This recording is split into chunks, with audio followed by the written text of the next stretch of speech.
teach you the basics of HTML, CSS with hosting. The flow of the event is going to be first a presentation by Ritvika on HTML, then a hands-on by Abhishek, followed by a presentation and a demonstration on CSS by Kaushal and V. Mahesh, and then how to host on GitHub by Srijit. Over to you, Ritvika.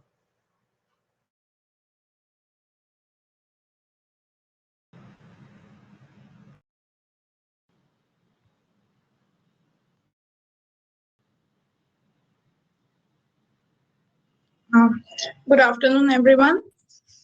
So I will be introducing you to HTML, which is the programming language, which is the markup language that we're using for web development introduction in this course. So to begin with, we all must first be very clear that HTML is not a programming language, it's a markup language. So you all must have known about any of the programming languages like Python or C++. The basic difference between these languages and HTML is that in programming language, we'll have CPU instructions and logic to tell the compiler to do something on the data in form of instructions and produce an output. Whereas when we come to HTML, which is a markup language, it has no instructions to the compiler. It will just tell the web browser how your data should be presented. So that was the basic introduction to begin with. Then in HTML, you have to write your content within the HTML tags. So tags is the most important part of HTML. Whatever you write in this language, it will be within the tags. And then you can, CSS is also a part where you add the styling to your HTML tags, and JavaScript is used for handling the functionality part of HTML. And to these concepts, you will be introduced later. First, we'll look into the structure of the web page, which is determined by HTML.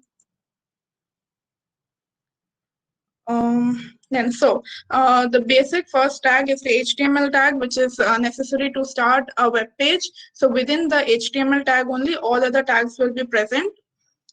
Also, one important thing is that HTML, you can see, is case sensitive, unlike other programming languages. So here, whether you write HTML in capitals or small, it does not matter. And so is the case with any other tags because it is case insensitive.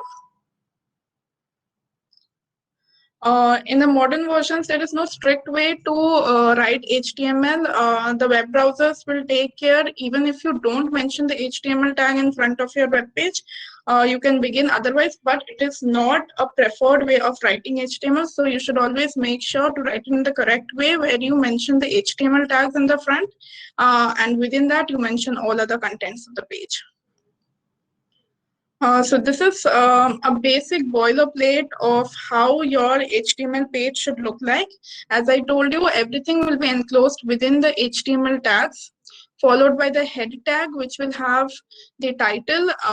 Title here, you can see that the title here you write will be appearing on the top of the tab where you open your web page. So it is relevant to your page. And within the body will be all other contents. We'll proceed and you will see how these tags are helpful. So the first one, as I told you, is the head tag. And head tag will contain all the metadata like the title, which I told you here. You can see that it will appear at the top of the tab.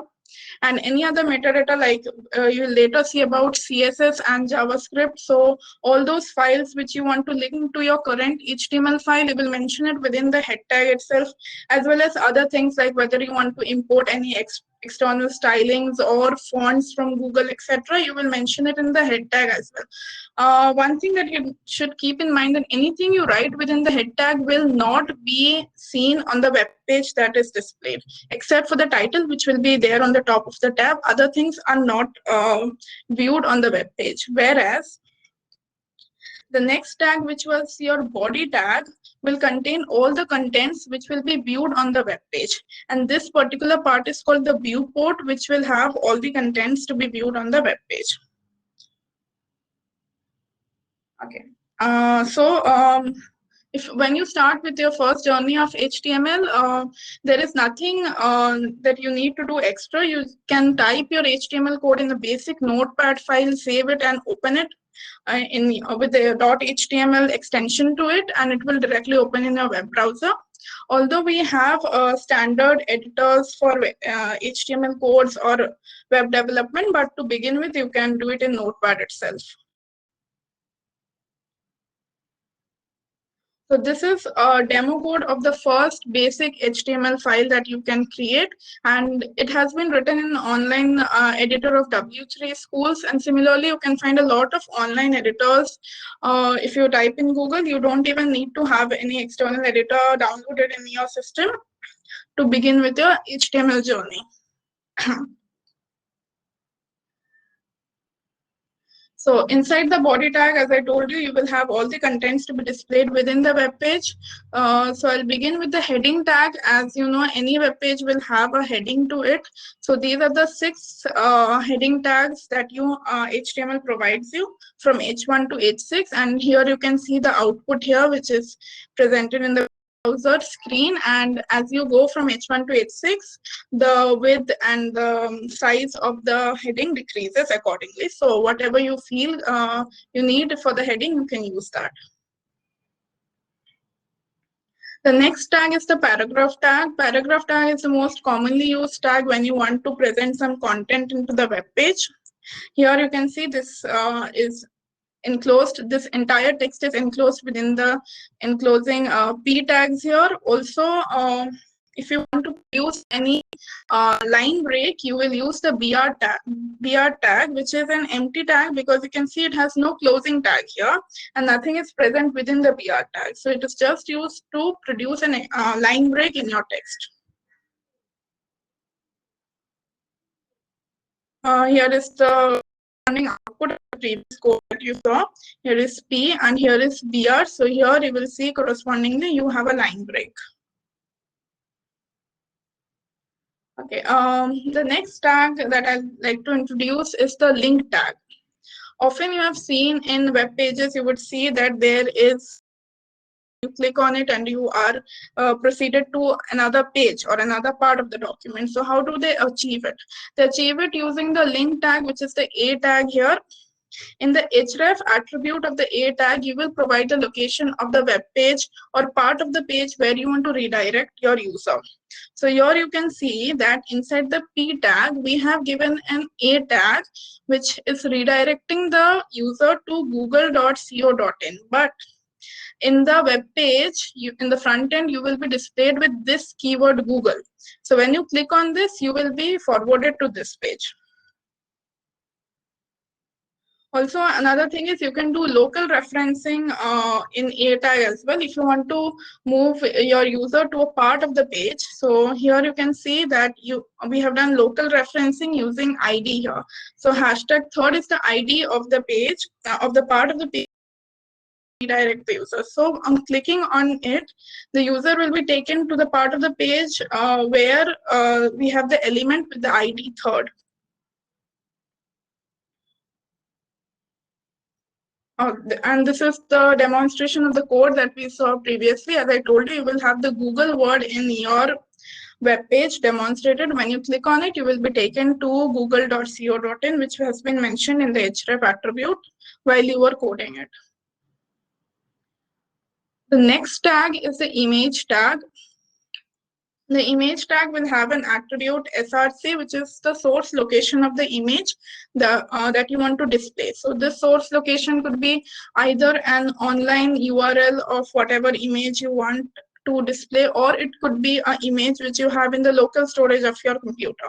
So you can specify any source here, and on the web page, the corresponding image will be displayed. Like the BR tag, the image tag is also an empty tag, because you will see you don't have any closing image tag here, on nothing within the image tag which needs to be specified. So here is the demonstration of the code you saw earlier. This is the source of the image, and the corresponding image has been displayed in the output on the web browser here. Apart from the image tag, we also have other type of media tags like audio, video, etc. to display the audio and video files. But these are the advanced type of things which you can be introduced later. As of now, we don't need to go into depth. Another next very important tag in HTML is the table tag, which is very frequently used for structuring data. So the table tag, here you can see that the table we have produced is using the table tag. So table is the enclosing tag, and within that you have to include other tags like TR, which stands for table row, and TD for the table description here. So I'll show you a demo code for that. So this is the demo code for the table. All the contents of the table will be enclosed within the opening and the closing table tag, which is the main tag. Then TR stands for each row. So here you can see that the first row has TH, which is the table heading. So in the first row, we have the two columns of heading, months and savings, which is here given here. It is different from the other row contents because it has been bolded because it was given in the TH tag. Then followed by the second TR, which stands for the second row of your table, we have two TDs, January and $100. So here you can see that these are the two columns of the second row. Similarly, we can expand the table as I have, I'll be showing you here that we have, this is just the expanded version of the previous code you have seen. We have just added two more rows here, and also to distinguish the entries of the table and to make it a little more clear, we can add a border of 1 pixel over here. You need not worry about this. You can do it in CSS as well, as you'll learn later. Also, some additional tags you can see here has been added, like T head and T body and T foot. It is just to distinguish and make your code user readable more. Otherwise, you can absolutely omit this if you are comfortable without these. Next, we'll come to see some very common practices that we do in HTML to make the website a little more useful. The first thing I'll introduce is using image as a link. So you must have seen in many websites that when you see them, see an image on them and you click on the image, you are redirected to another part of the web page or to some details about the image. So how do you achieve that? You achieve that by including the image tag within the A or link tag, which both of these has been introduced earlier. Here it is just a nested version where I'm including image within A. So here you give the source of the image, and in href attribute, you will give the URL of the page where you want to redirect on clicking on that image. Second one is taking user input from a form. So it's a very essential part of HTML, which allows you to interact with the user by taking user input from them and performing some operations on it and producing results like that. So this is the basic structure of a form. Here you can see the action attribute in the form tag, which is to specify the web page to which the form will be submitted. You need not worry about these things here because this is about the backend part and we are currently focusing on the front end. Just need to know that action attribute will specify the web page to where the form. Second is the method part, and here we give a post because it's kind of a post request where we post the data to the backend. Next is here you can see in the output you have a text box and a label for it, which is first name. So this exactly same thing has been done in the code itself where you have a label and you have a for f name.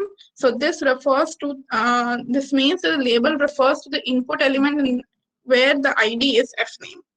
And in the input element also you see you're specifying the type as text, which means this is a type of text box which takes text results as input.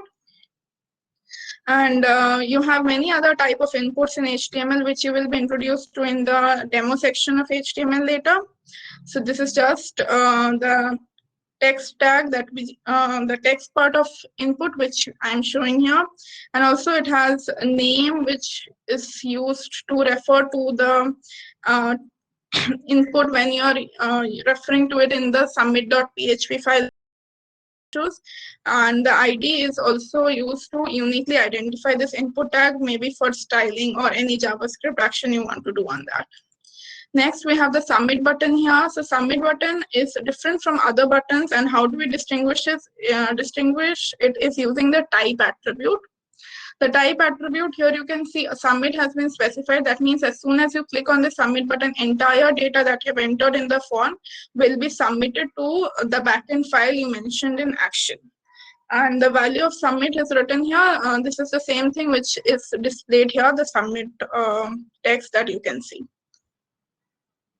Next is about basic text formatting. Apart from CSS, HTML also allows to do text formatting within the HTML file itself.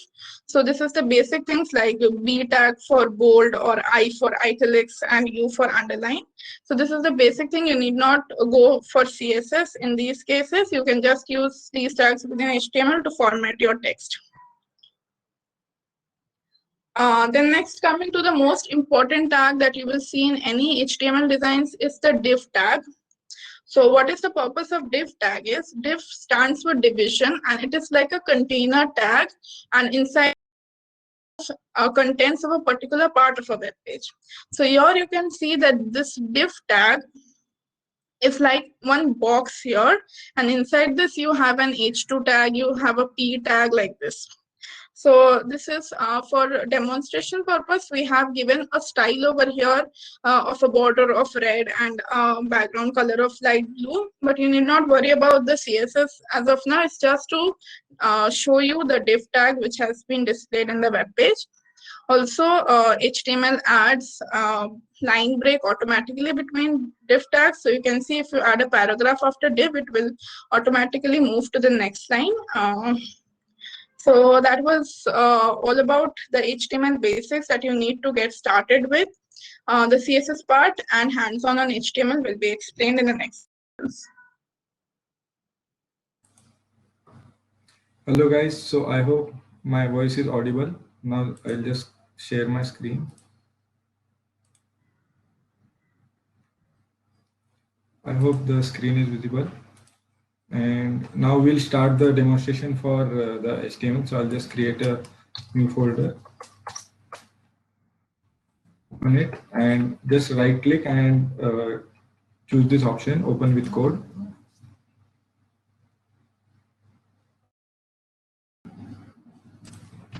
Then press Ctrl plus and then save this file as index.html.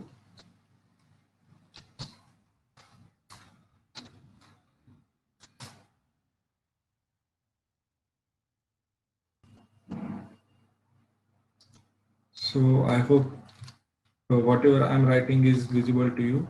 So just write HTML and choose this option, HTML:5. It will automatically load the basic HTML structure for us. So just click on it. So it will load the basic HTML structure. So these are some of the functions which are provided by this text editor. I hope you have installed Visual Studio Code. And now we'll just start with all the headings tags. So from H1 to H6. So I'll just so this text editor provides us the functionality of autocomplete. So just give H1 and then press enter. So it will automatically complete the H1 tag. So here's the opening tag and here's the closing. So in between these two, we can write the whatever code we want to write. So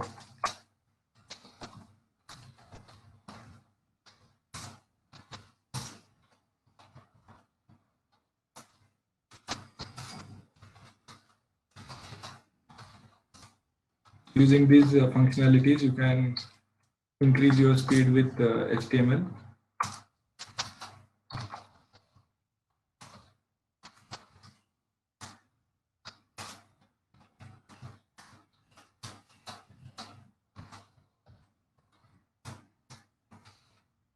So in order to view the output of this code, so right click on this index.html and go to open with and choose any of the browsers. So in my case, I'm going with the Chrome one. So here we can see the output of this program. So generally, developers use H1 to H3 tags I have never used H4 to H6, but if you want, you can use H4 to H6 also. That is not a problem. So the title we can see as document. So we'll just change the title, and the website icon is also not visible. So we'll try to change this icon. So I have downloaded this image. Where it is? It's on my desktop. So I'll just move it to this folder. So this is the image. So this is a nature image. So this image I will try to put it as a website icon. So go to the head tag and then give link. It will automatically complete.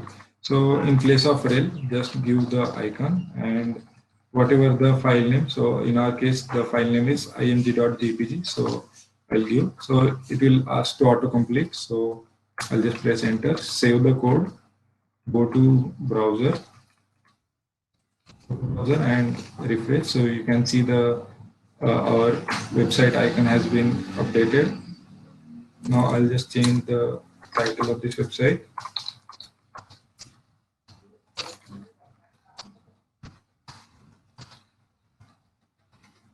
Now moving forward, I'll demonstrate how a paragraph tag works. So just give P and press enter, it will autocomplete. So now for the text part, just go to web browser and type lorem ipsum. So it will suggest lorem ipsum text, press enter. Go to this website and just copy this. Basically, this is a simple text which is used by developers to check the functionality of the code. It is a dummy text, so no need to worry about it. You can write whatever you want to write inside the p tag. Just go to the browser and right click, so we can see the this is the paragraph tag, and this is the text which we have written inside it. So we can even use the br tag to break the paragraph into different lines. So it will just move this content to next line. So after that, we can even do some superscript and subscript. So for superscript, I'll just give h1 hello, I'm in third year. So RD should be in superscript, right?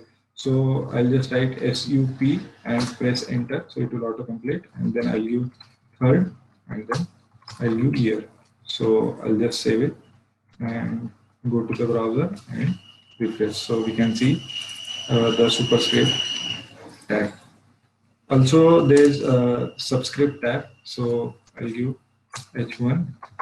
So we know that all the chemical reactions, they need a subscript option. So I'll just give H and then subscript and then 2 plus O gives us H2O, right? So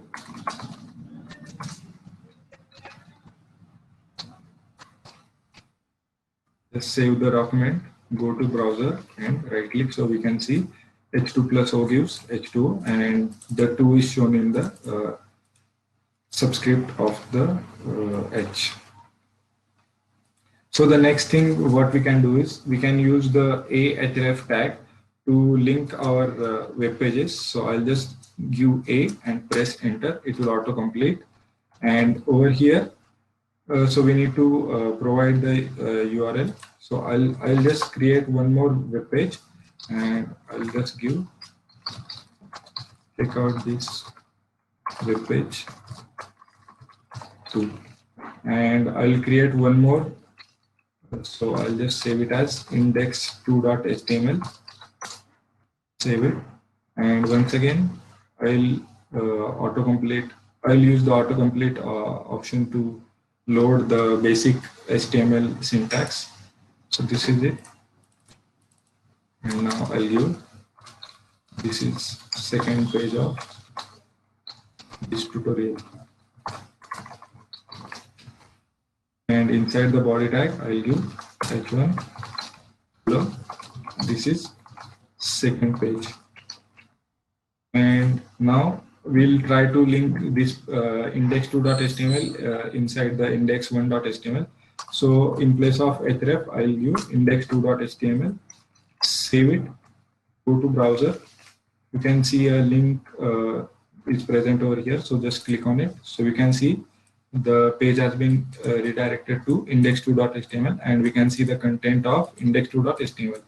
So inside index2.html, I'll once again create a href tag and give the link of index.html. And I'll go back to original page. Refresh it. So we can see go back to original page, and once I click it, so we are coming back to index.html. So now also there are header and footer tags, so you can use those header and footer tags for creating headers and footers. So I'll just simply create one header, and so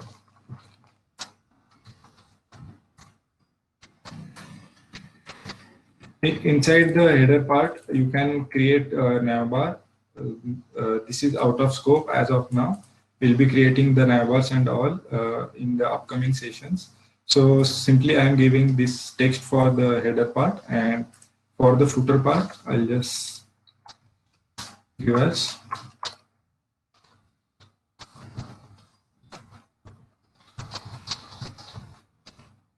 so this is how we can create a header and footer. Just go to a browser and refresh it, so we can see the header and footer is coming. So there's one tag called as HR. So HR tag basically gives us a horizontal line. So we can see a horizontal line over here, and one more HR I will give over here.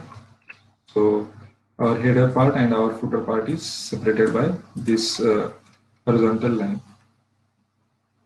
Now we'll go ahead and create a table, simple table.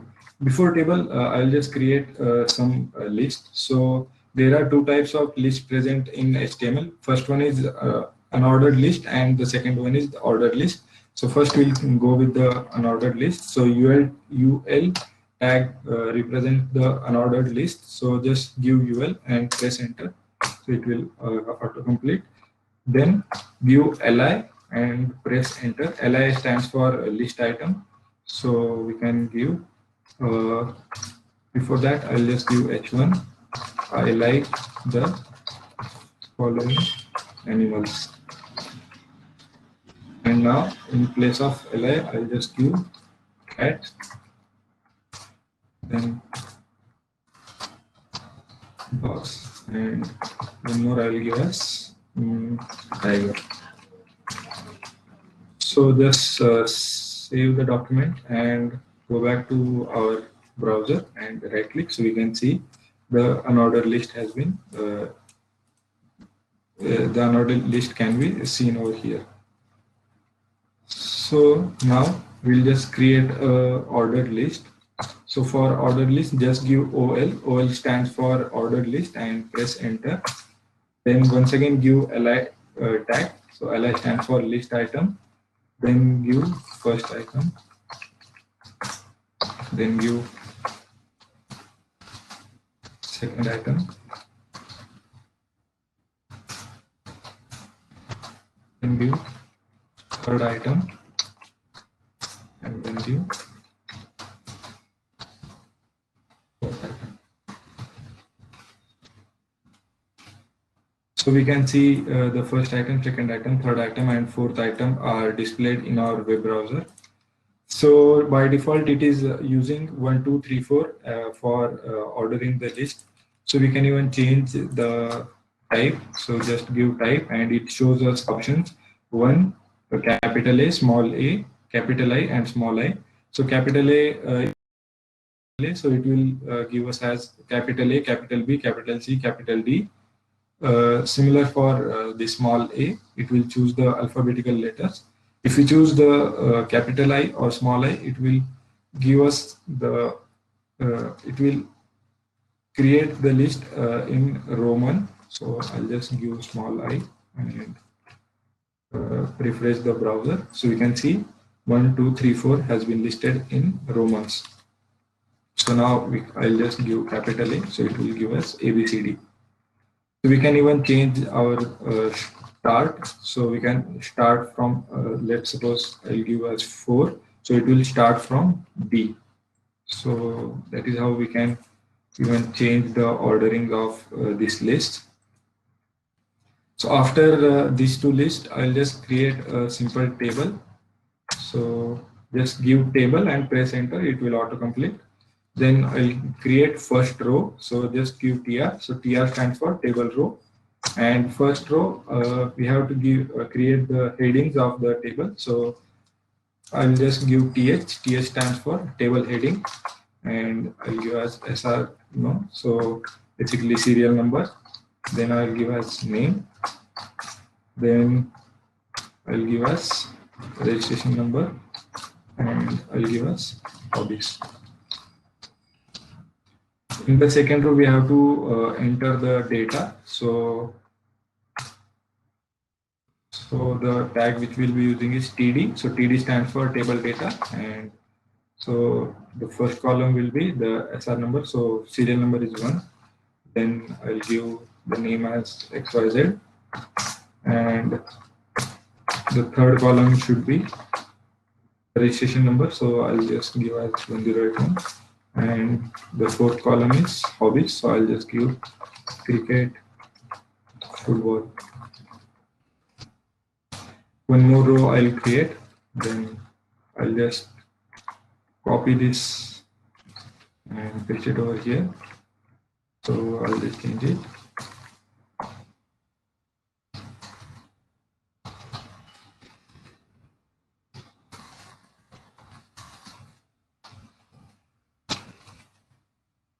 Save the document and go to browser and just right click. So we can see our table is present over here. So our table is present over here now. So I'll just add a border to it, and we can see the border has been created. So we can even add some columns, whatever we want to do, we can do. And so for hobbies, we can even create a list. So that also we can do. So after the table, I just create a simple form. So creating a simple form, right? It will complete. It will ask for action. We don't need any action because as of now they are not developing any backend for this HTML page. So when we submit the form, what the form is doing. So for example, if you want the form to take the action from the index.php file, so we'll just give over here as index.php. But as of now, we are not doing any backend work, so we are not going to touch this action. So the first I'll do is I'll try to take the name as input. So just give us input and press enter. So type is text. Now I'll add a label to this. So label for I'll give us name and name. And over here I'll give name as. So just save it and go to the browser and right click, refresh it. So we can see the form has been displayed. I'll just add a horizontal line. We can see the form is displayed over here. So there are numerous types of inputs which we can take. So in place of type, we need to give the input. I'll just take the email as the input.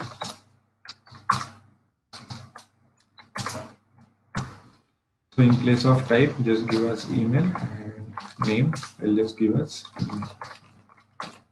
Exactly. So we can see the email. Now we can even take the phone number as the input.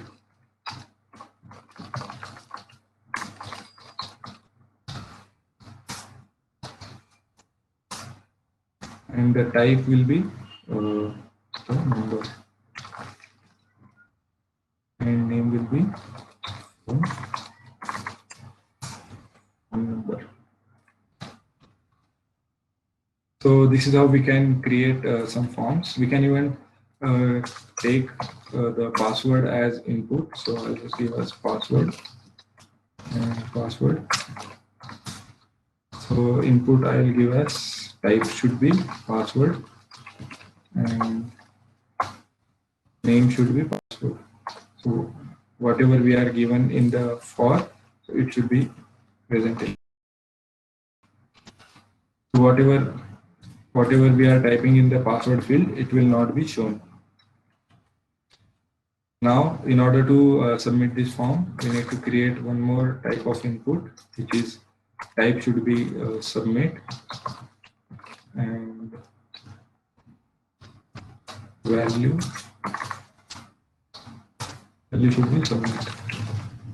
And one more type of input, that is reset. Name I can give as reset and value is reset.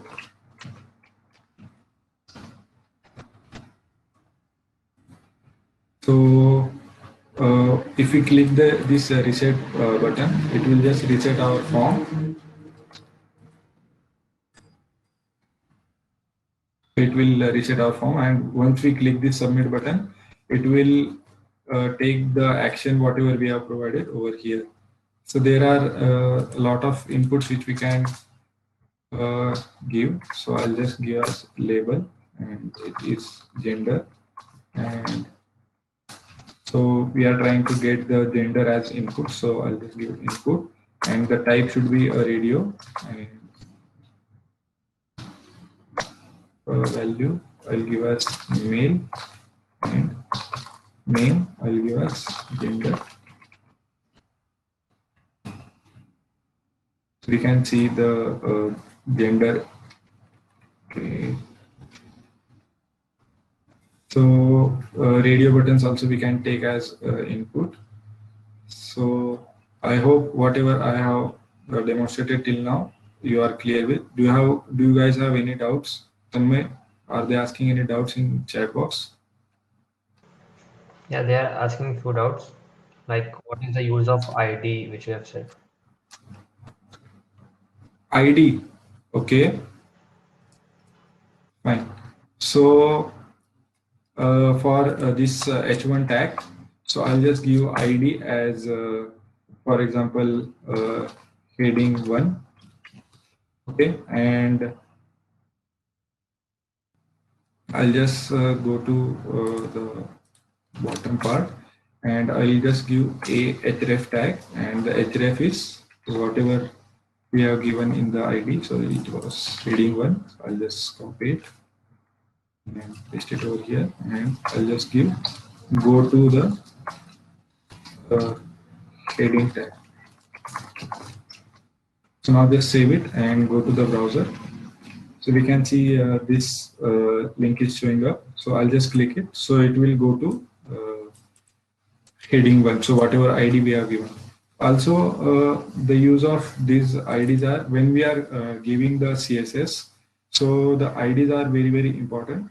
So ID basically, I think the ID part will be the CSS part. So no need to go in depth about it in the HTML part. So as of now, just understand that we can even give the reference of those IDs in the href tags, and once the user clicks it, So it will be redirected to the whatever ID we have given. I hope that clears your doubt.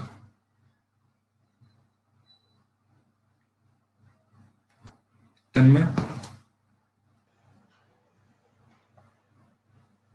Yeah, I think it is clear now. There are a few doubts which will answer in the chat only.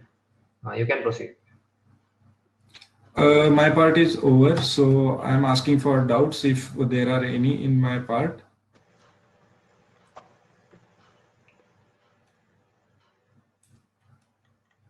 I'll just check Do you this. guys have any doubts? So you can ask in the chat box.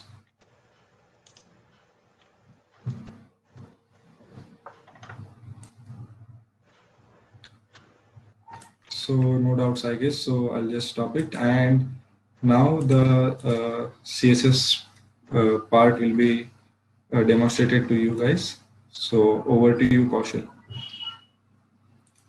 Yeah. Just a sec.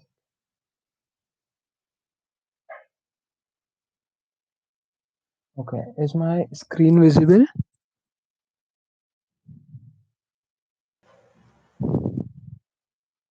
It's visible, right? Yeah. Yeah, so let's start. Cool. So now we are here to study about CSS and welcome. So what we are going to see today is what is CSS, that's the introduction. Then the types of CSS, like what kind of CSS do we use, and the selectors, that is the CSS selectors and box model, and you'll get to know what are they. Like, let's start. So introduction, what's CSS? So CSS stands for cascading style sheets, and what that means is like any HTML page, any kind of HTML page, you for styling it we use css. Okay, so we use css only for styling part, and this is not for any kind of coding. Like you can add a particular type of, suppose you have a text box and you have an input, so you can't validate stuff with it. This is basically only for styling. So let's see the next thing, that is um yeah, so I've explained this. Let's go to the next slide. So let's start with the types of CSS. So what types of CSS do we have? Yeah, so there are three types of CSS. That is inline style sheets, internal style sheets, and the external style sheets. What do they mean? Like we'll see. So we'll go with the inline CSS. What is inline CSS? Suppose now we are learning HTML, right? So for the first time you're learning how to do CSS and HTML, and on you want to do CSS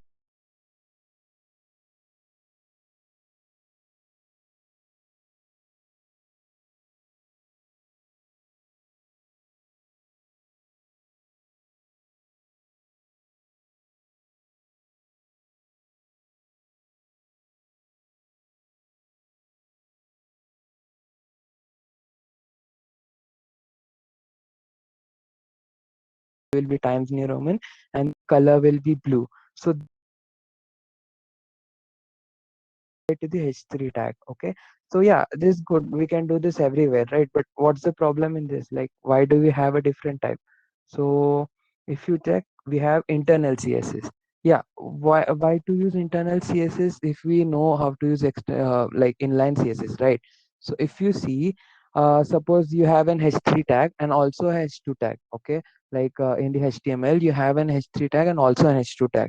So what you can do, or you have an h3 tag as well, you have another h3 tag, so you want to style it. So what you would do is just copy and paste, but like it will be more time consuming. So what we do is just go to the head tag of the html, is the head tag, and just add the style tag inside it. So what this style tag does is just it allows you to give the css to the particular tags. So now inside this what we have to do is, I'll explain you afterwards. Just to now you understand that to overcome the problem of, suppose you have two h3 tags. Okay, and you want to give both of them the font family as Times New Roman, both of them the color blue, and both of them with text decoration as italics. So like in this case, if you go for inline css, you the Oh, is my voice breaking? Okay, it's fine now. Okay. Yeah. So in see both the things you have to copy and paste. Instead of that, you just mention h3 here, and this will be applied to each and every h3 tag inside the web page. So this is the use of internal CSS. Okay. So now we have overcome that problem also. So why do we need external CSS now? Is there any problem? Yeah. See, suppose if you are creating a website, you in a website, obviously website is a group of web pages, right? So you never want will create just one web page, you will just create a group of web pages. So what if you have two similar web pages, and you have the same style for both the web page, but you have to give the same styling. So in that case, what you will do till now is you would have copied the style tag and pasted inside the head tag of the other web page, right? But instead of that, you could use the external CSS. What is external CSS? External CSS is just creating a new CSS file. Okay, like you have to create a CSS file separately, and you have to just include that file inside the web page. You don't need to write the whole code, because CSS files, trust me, it will be like more than 200 300 lines of code. So if you just go for copying it, then it'll also reduce the readability of the HTML file, and also it'll is time consuming. So better you can do is just add the HTML page into the add the CSS page into the HTML page. This is even more better. Yeah. So next one is, let's go to the okay, I forgot to explain this, sorry. So see how to add it. You have to add this line, that is link. Link is a tag that links any external file into HTML page. So you have to give the link tag, and relation is what kind of file you're adding, that's the style sheet. So that's the relation.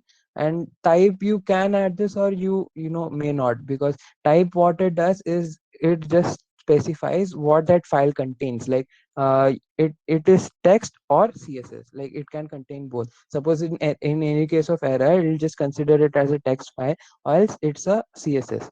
Yeah. So href is used to show where the file is, that's the location of the file. For example, you have it in the home location, then you just give xstyle.css, or you have somewhere there, in the desktop, you just navigate to the desktop, and you have to give the location here, so that you'll just find where the file is. So now let's dive into the next topic. Yeah.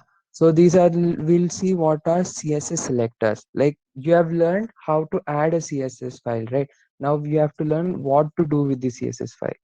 So let's see what a CSS selector is. So CSS selector is a um, pattern that is used to select a particular element to be styled. For example, suppose you have a tag. Okay, let's consider you have an h3 tag. I'll show you that also. Yeah. So suppose, yeah, this is the HTML file.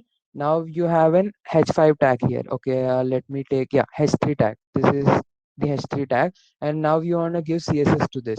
So how will you give it? Like, how will you refer to it? So here's where you use selectors. So you will just mention the name of the selector, and just give the property and what value it has. So in this way, you'll get to know the I mean, the CSS file will get to know which tag to be styled for. So example is here. Suppose you have an h1 tag, and you want to give it a color of green.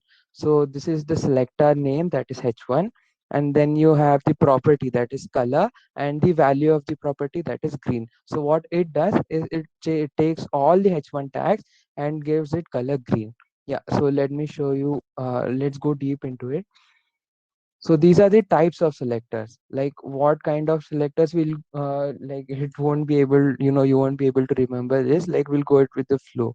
So yeah, first type of selector is the type selector. So what is the type selector? Type selector is just the name of the element. Like, element in the sense, elements in CSS are the tag names, like h3, div tag, the nav tag, all of them are the elements. So what it does is it gives each and every h3 tag this kind of CSS. Suppose you had h3, so each and every h3, that is each and every heading 3 will be given blue color. So this is what this does. So let's go to the next type.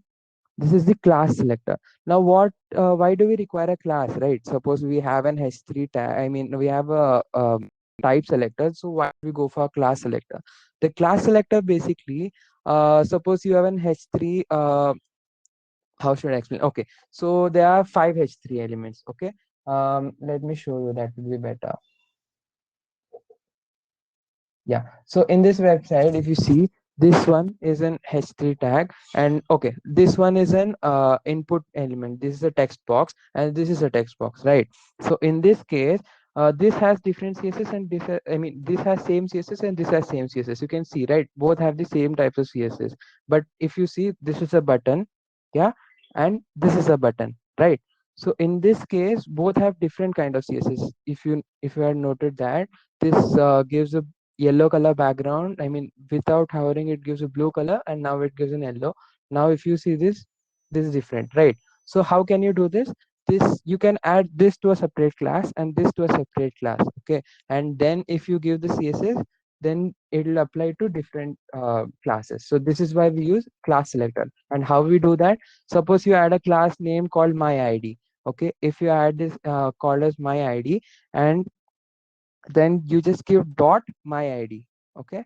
You just give dot and my id, and then the properties. That's how we do class selector. Yeah, we'll go to the next type now.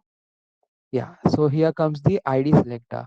Yeah, now what an id selector does, now we have learned what's a class selector. Why should we go for id selector? Where first we'll explain what is an id. So how is an id different from a class? Suppose you have an let me show you that too. Okay, in this html page, let me go here. Yeah, if you take a look at this part, see, I've a class called background, also an ID called parallax. So what's the difference between the class background and parallax? See, now let me explain. Suppose, okay, I'll show you.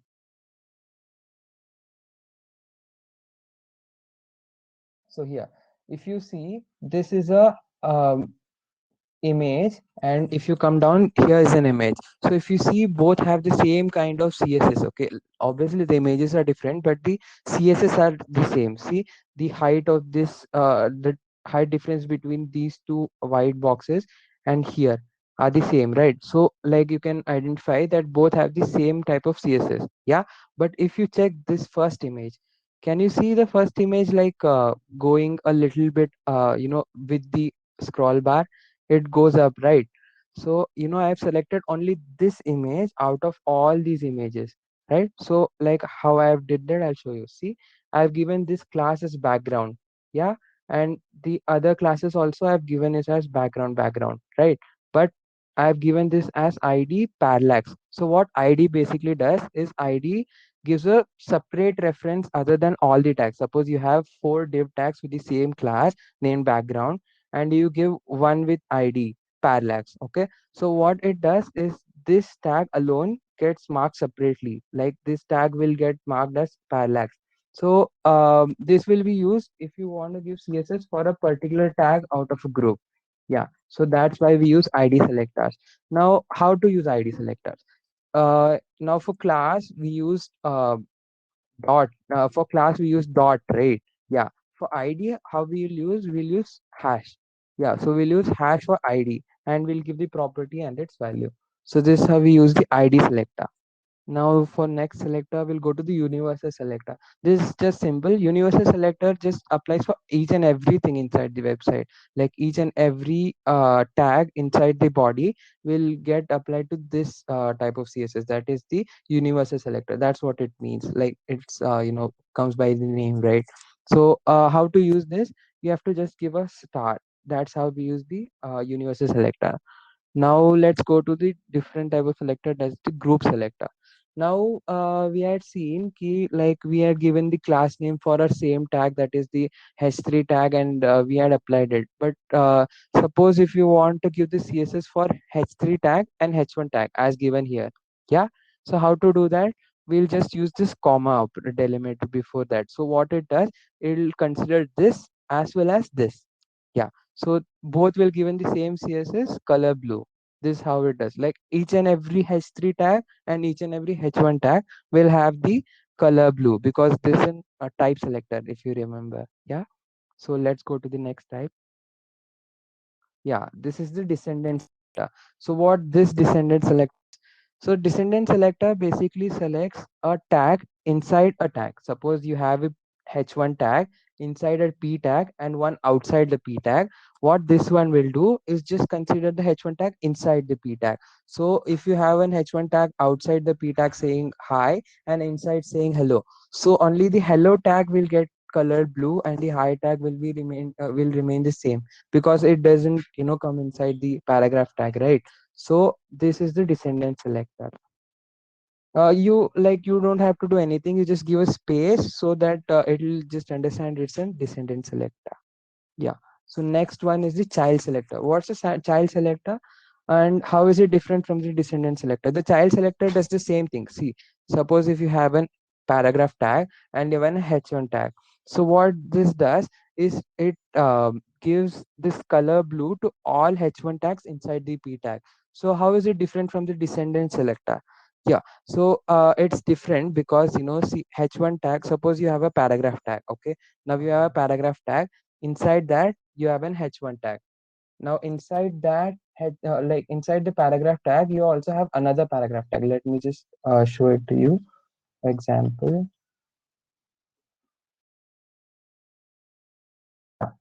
So you have a paragraph tag.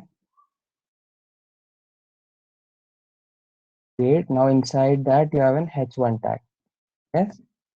Now obviously you'll end it. One. Then you have another paragraph tag and you have an h1 tag here.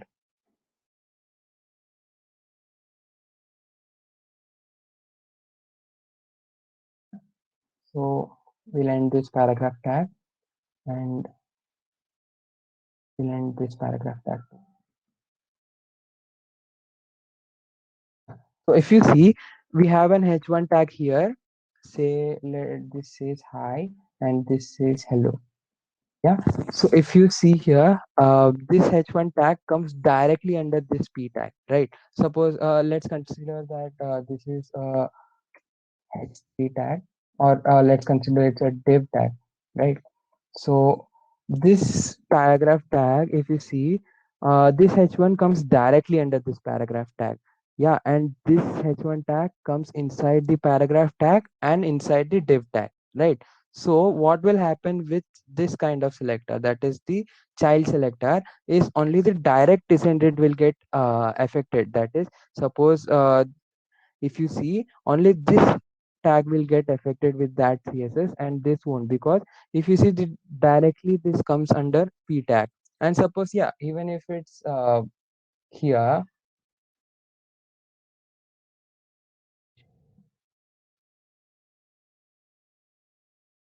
even if it's here, you can see it directly comes under p tag, right?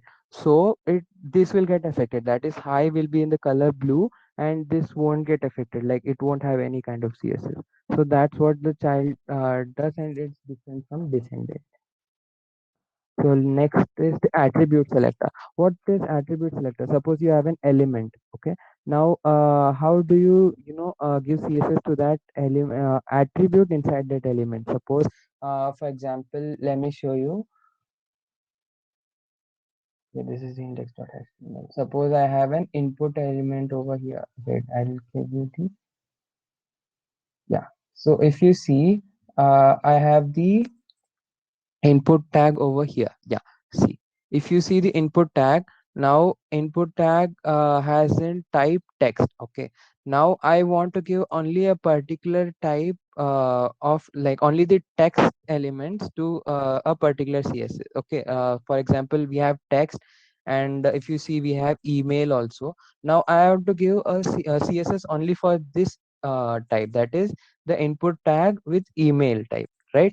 So how can I do that? Like, I'll do it in this way. I'll give the element, that is input, and the attribute, that is type, and equal to the value.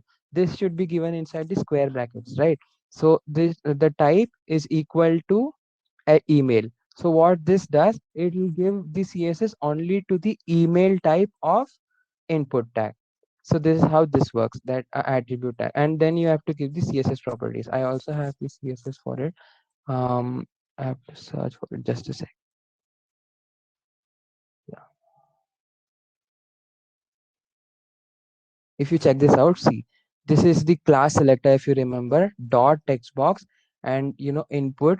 This is this type, and this is the attribute. Type was the attribute, and this is the password. So password is the value of the attribute, right? If you check here, yeah, let me show.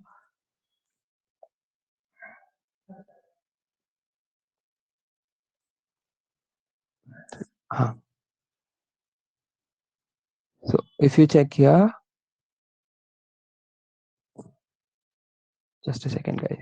Yeah, see, this is the type input with type password. So what this does, it selects only the password of a particular type, only the input with type password. So that's what the attribute tag does. This is how it works. Let's go to the next part. So now we have done with what selectors. So until now we have seen what a selector can do. Now after this we'll see what are the insights, like we'll get more deep. So let's see what's a box model. So if you can consider a particular content, let's say hi. Okay, you have given it inside the h1 tag. So that comes under the content part. Now what it contains, like how it will actually be. So this is the content. It will have a border. Obviously, anything will have a border, right? So let's consider this is a text hi. This is the content, and it will have a border. Now the distance between the content and the border will be managed by the padding tag, right? So if you give the padding top as 5 pixel and bottom as 5 pixel, the distance between this content and the border will be 5 pixel. That is, and the top will be 5 pixel, and bottom it will have 5 pixel. In the same way it works for the padding left and padding right. Now what is margin? Now you have given the distance between the border and the content. Now what we'll see is the distance between this whole element, that is the high, and the other things outside. Suppose this high, there is a high here, and there's an hello here. Yeah.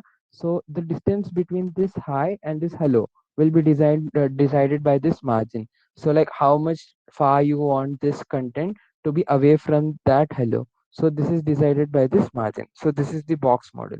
Like you have to understand this for giving css the placements, that is the indentation for text inside the html page. Yeah, so let's get into the css properties. Like till now you were learning how to do css, right? Now you learn what actually you're going to do inside css. So I have given some basic tags which will be, I'll explain how. So these are the background properties.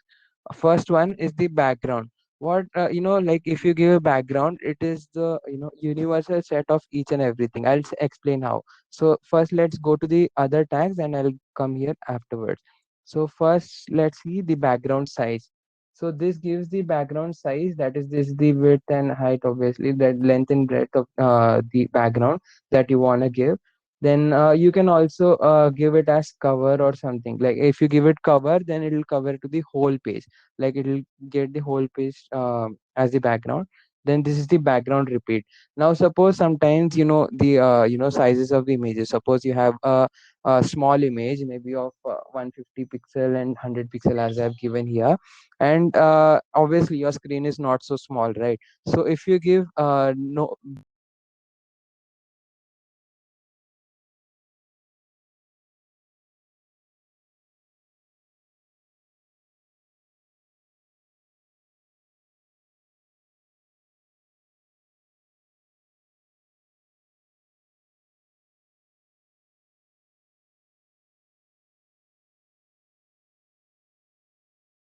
that one image will be covered to the whole page. So that how it works. Now let's go to the background image. Okay, now we have seen to give the size and repeat, but where's the image? So we use background image. So how to use this?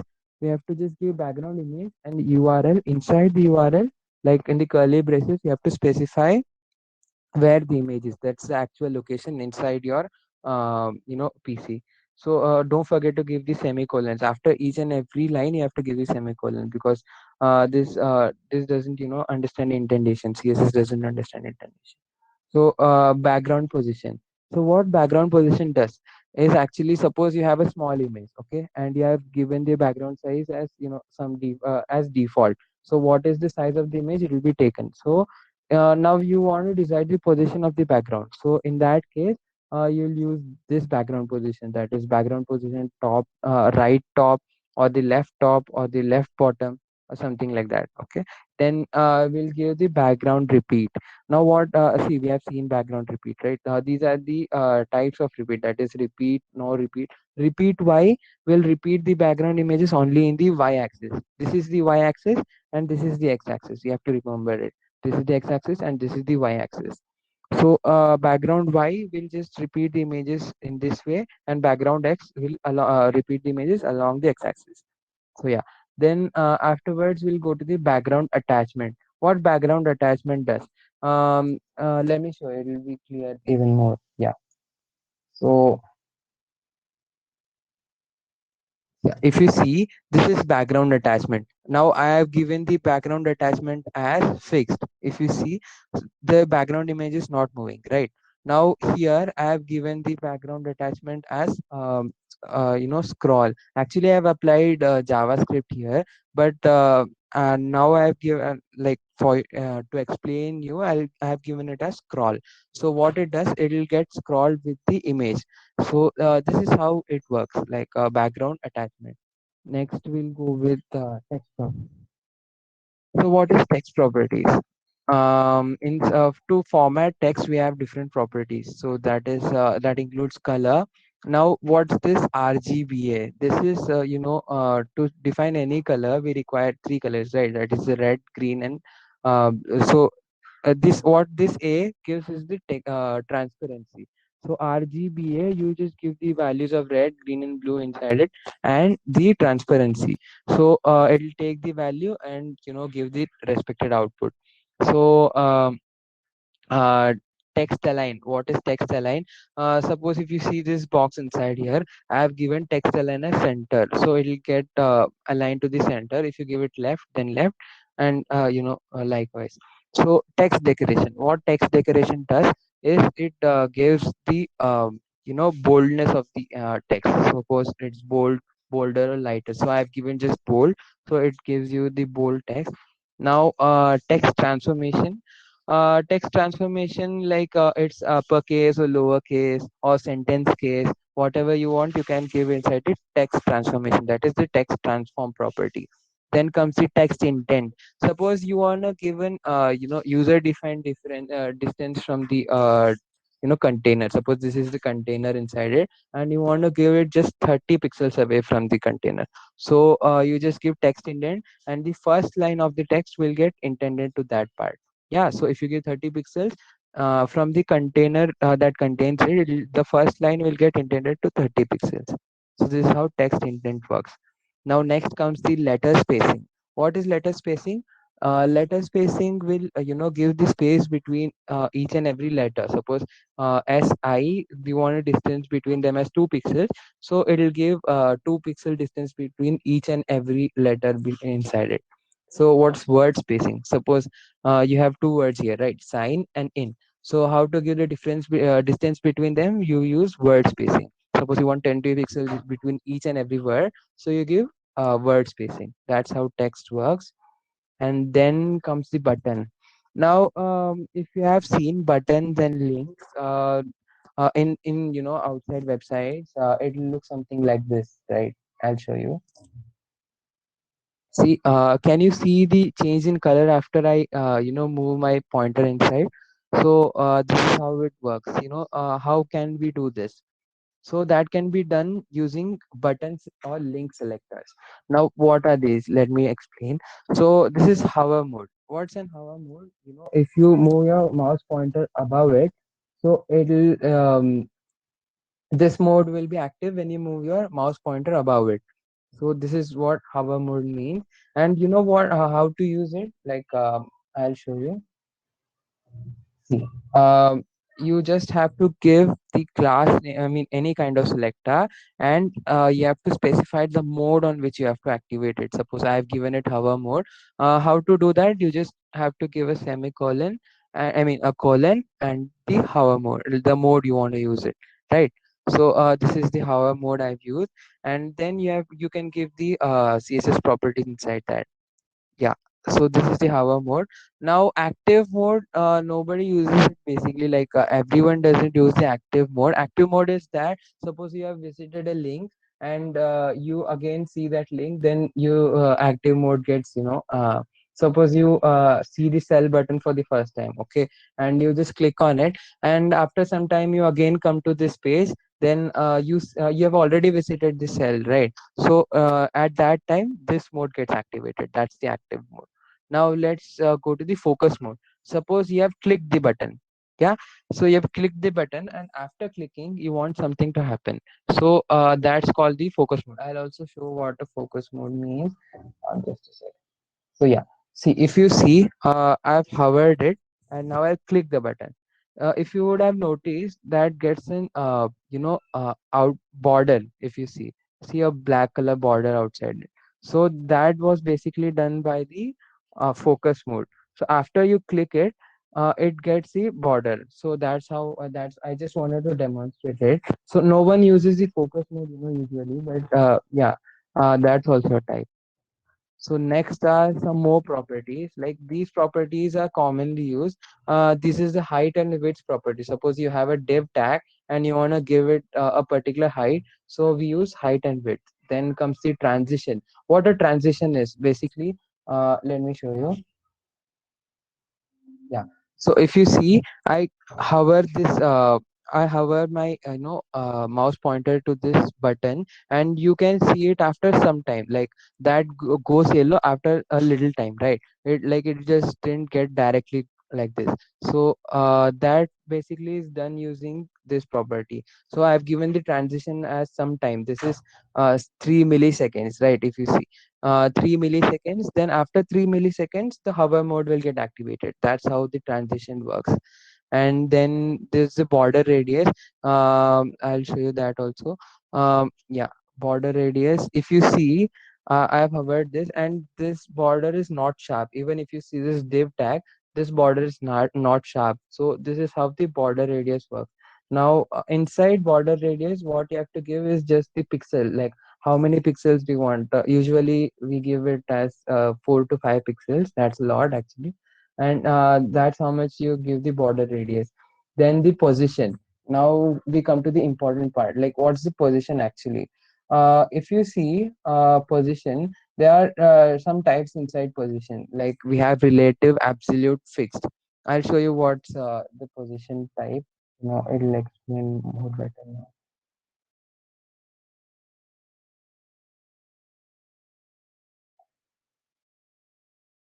If I sign in, if you see the scroll bar above, where it's written merchant web, right? It's just constant. It's not moving anywhere. It's just fixed there. Even if the whole website is moving, it's fixed there.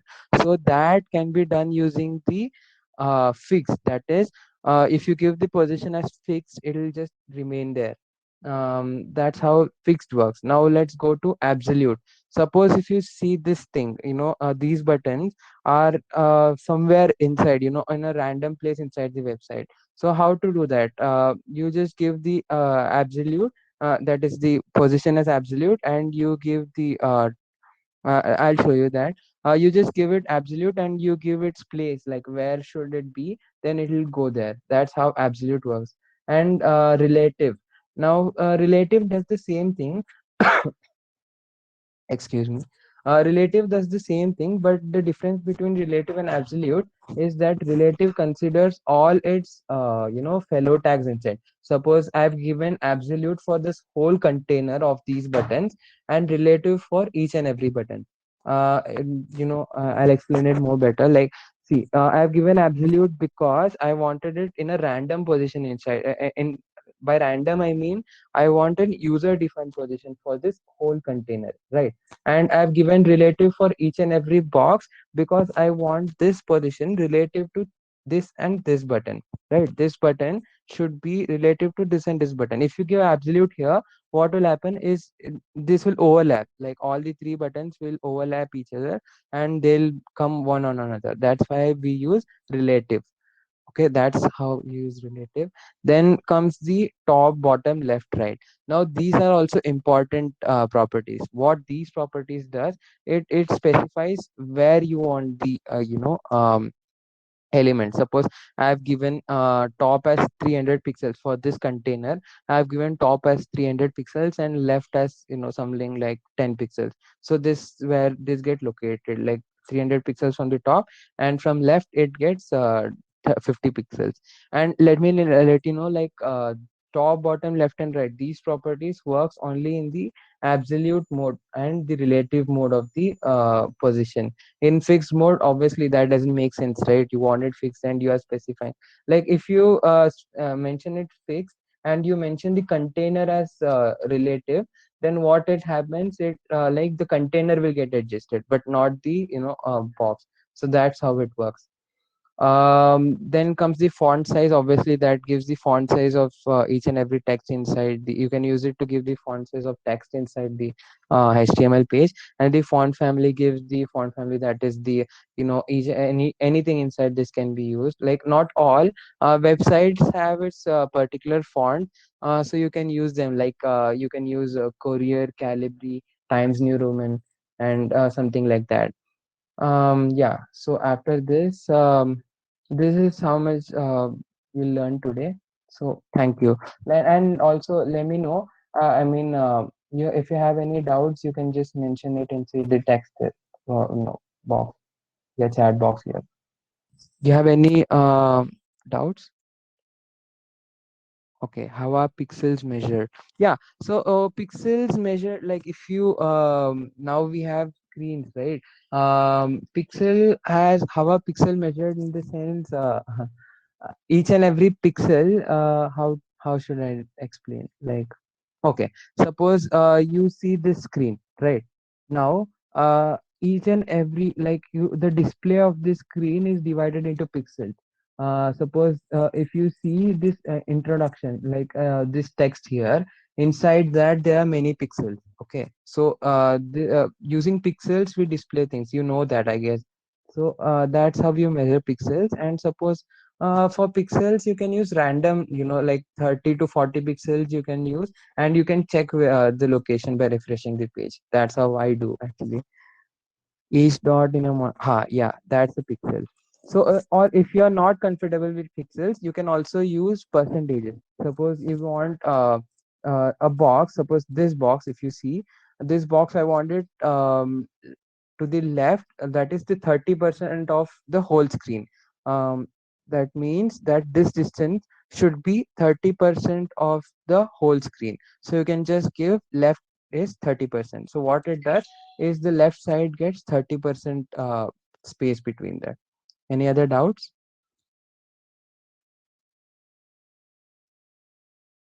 Padding will apply the entire paragraph, but where aren't, okay, no doubts, right?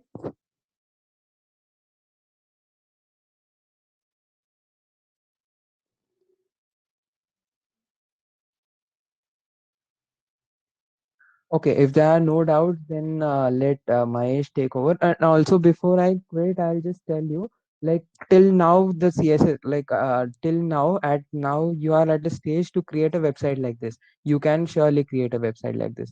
I have taught each and every tags I have used here, and if you check, but it will take, obviously it's time consuming. If you check, I have 226 lines of CSS only for the this page, only for you know this page. So it is time consuming. CSS is time consuming, but I assure you it's really interesting. You should try it. Yeah. So let Mahesh take okay, ahead. Could you show the paragraph portion again? Okay, the paragraph portion, in the sense you mean the selectors, right? Oh, the background. Okay. So sure. Yeah. Just a sec.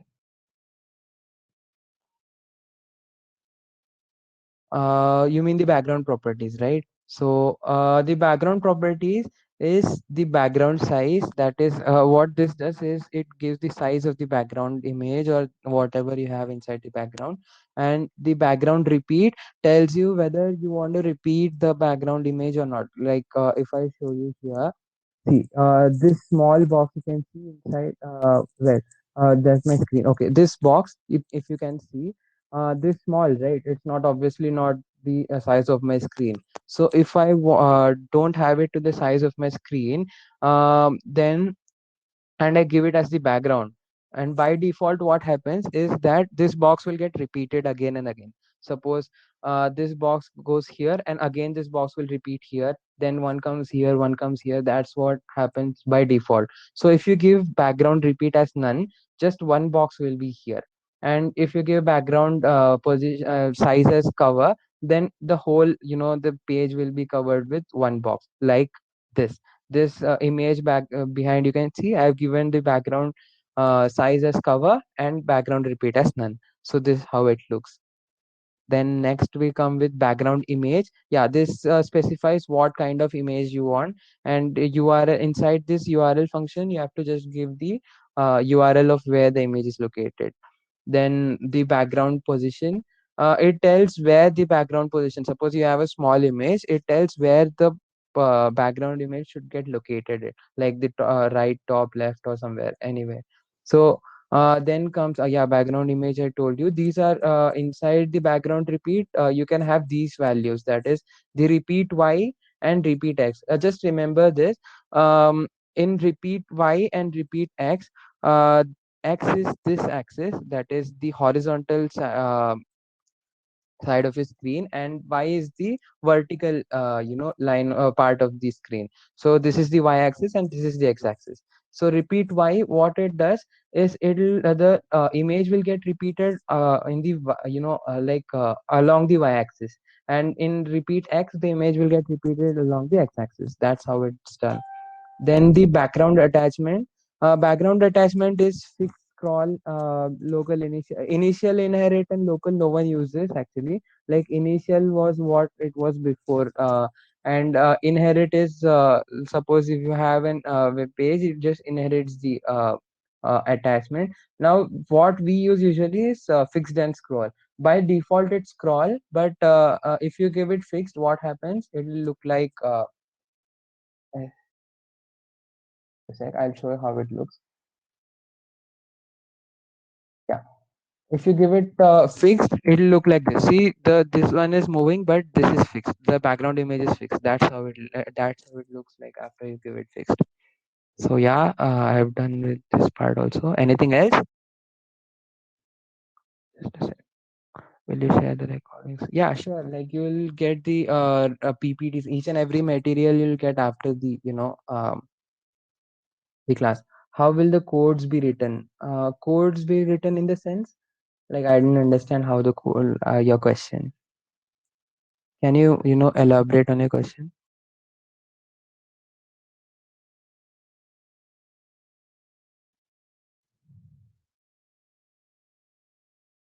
Okay, I guess like he's. Yeah, any other doubts? Like I can assure you, after what I have thought and the material I'll provide you, you can create websites like this. You can, just create hovering websites, and you can give these things inside your website. Yeah, all these things can be done after, like till now you can do all these things.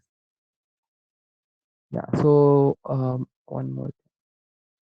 How is it being written inside the editor? Okay, as I've told you, there are three types of CSS, right? The Let me explain you. Yeah, so in these types of style sheets, if you want to opt for inline style sheet, you just go inside the tag and give this style attribute, and you can give the CSS here.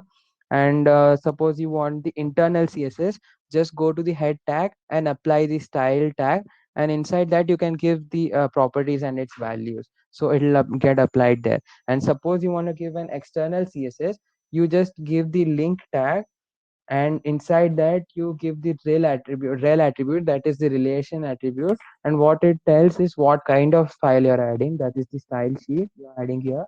Then the type is text or css. Why we mention text or css is, suppose for example, let me tell you, suppose you had given all the css styles, okay, and you forgot to give an semicolon here, so it is an error. So in this case, this will be the whole thing will be considered as text, and this the other things will be considered as css. So that's why we give this as we give the type, that is the text or css. If you didn't mention the type, that won't be a problem, but yeah, it's a good practice to mention it. Then comes the href, and href attribute, you just have to mention where the css file is located. Suppose you want to create for this html page, okay, what you have to do is you have to go to the head tag and give link, so it will give everything here. Then okay, so now I create it inside my this is the folder in VS Code, this is the folder. Now I create a new file here inside the same folder. If you see inside the templates folder, I create a new file called um, hi.css. Yeah. So as it is inside the home folder, I just inside the href, I just have to give hi.css. Yeah. So it shows you, it gives the suggestion. Yeah, and you have to just save it. After saving it, go to hi.css, and you just can start doing your CSS here. Anything like color, value. VS Code is really helpful in this part. Like CSS, it has a really great intelligence with CSS and HTML. Yeah. So now in this case, your HTML, this CSS will get applied to this index page because you have added this CSS. Yeah, clear? Is that clear?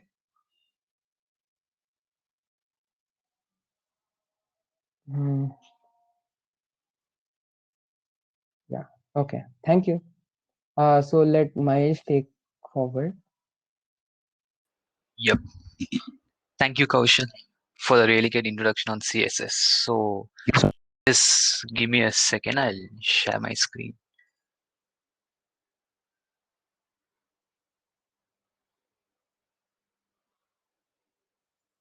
Yep. I guess that my screen is visible and my voice is audible. Okay, so till now Kaushal explained really beautifully all the aspects of CSS and all the attributes of CSS, CSS selectors, the properties and the box model. So what we are going to do now is try to think on how we could apply this to a real world problem. For instance, here now what I'm going to explain is take a use case. So let's assume that VIT University has this library right in our college, which first years might not have visited as of now, but you will as soon as lockdown ends. So you have this library and you are like assigned with the task of creating an online e-library page. So you would be requiring knowledge of HTML and CSS to do this, and you can do a really good job at this with the knowledge of these two alone. So this is going to be like our use case, a real world application where we can apply HTML and CSS together. So let's jump right in, and I'll show you first of all one page, landing page.html.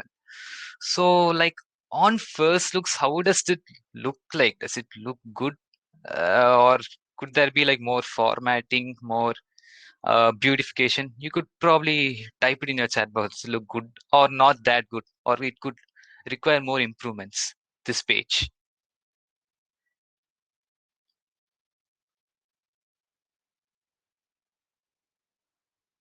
So basically, what this space looks like is very bland. Like it does not have a sense of design. It just has like unformatted stuff. Like if you are a student of VIT and you're gonna take a book, it will look more like a spam page rather than an actual website.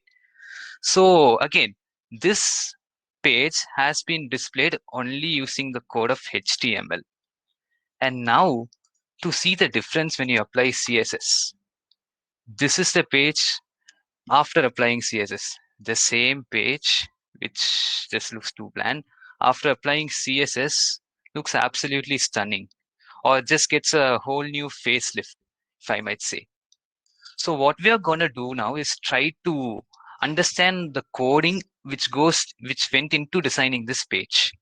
And that's what we are going to do now. So first of all, this is like the HTML part of this code, which I just pasted on the side. So we will initially, I will do like both HTML and CSS side by side. So if I have like a header tag, we have used the CSS part in this header tag. So I would just do those side by side so that you can get a better idea of the whole topic. So, okay, let's jump right into the topic. So this is our website which we are going to design. And also to add on, someone asked like there will be a deploying part. We will be deploying this website and you will be getting this code also when you do this deploying process. So first of all, in the HTML part, you, as usual, start the document. I'm using a text editor called Atom. You can use VS Code or even Notepad for that matter. It does not matter. So first of all, let's start with HTML body as usual, and we directly jump to a header tag. And inside header, we have a nav tag with the image. So this background image, which you can see here, this picture is being displayed using this image tag with a source to that image tag. Alt tag basically, if this image cannot be displayed or if there is an error in this website, what will happen? This drop down text will be displayed. Alt basically meaning to alternative. And then you have an unordered list having three hrefs of three hrefs. These are the three hrefs. So first one is home, second one about, third one is contact. Hrefs, and then you close this unordered list ul/ul, and you open this nav and you close this nav with /nav. So this is our basic HTML part, or this is the HTML, what will be displayed if you have only HTML. So on adding CSS to this landing page.html, what you will do is what we're going to look at to now. So here, of course, we have opened this, we have imported a URL. So what this import URL is basically to get a type of font into our page. This can be done or cannot be done, but it varies based on your need. And next up, in line number 9, we have this universal selector indicated by star. So as Kaushal mentioned, this is applicable to all elements in our HTML file and will be applicable for all of these. So what we have done inside this universal selector is we have applied a margin, padding, and a font family. So both of these are 0 to make sure that there are no unwanted gaps, and a font family of work sans and sans serif. So there are different types of font families which you can do a quick Google search to find out. So what we have used here is work sans, which is the main family of the text. And then we have sans serif, which is a subfamily, and the text format which is being displayed here. After this block, we come to this header part. What this header part does, as I told you, header includes all of these. That is the part till this image end includes header. So what we've initially done is given a background to this image, background, and then link the URL of the image which you see. Next up, we have a height, background size, background repeat, and background position. So basically, you must what this height does is 45 em. So from the top, at a height of 45 em, you would display both these texts. And here you might get an interesting doubt. We have been using pixels, or we could use percentages. So what is this em? What is this new unit? That brings about a very good answer, that there are different types of units which you can use to display the pixels, percentages, EMs, and there are other types also. To showcase like a different type, we have used EM here. So again, EM basically means they are related to the font size, and the size will be in proportion. So for instance, if your font size is 1, then your height would be 45 into 1, like that. So 45 pixels. It will be in proportion to the font size which you have given initially. For font size is 2 pixel, it will be in proportion to that. It will increase and decrease based on the size of the font. So that is the basic property of height. And you also have a background size of 100, making sure that the background is being covered for the whole screen. If you increase it to like 90 or 80%, which you can do here, you can see that the image size decreases. If you don't want to give 1000%. So background repeat as no repeat to make sure that only one image is displayed and no repetition occurs, along with the background position Y, basically meaning that you would have studied geometry, I guess so. X-axis, Y-axis. So background position Y basically means it moves with respect to the Y-axis, and minus 10 EM means it is above the Y-axis in a minus 10 point. And also, all of these, as an introduction, I would like to give that for you would have this header.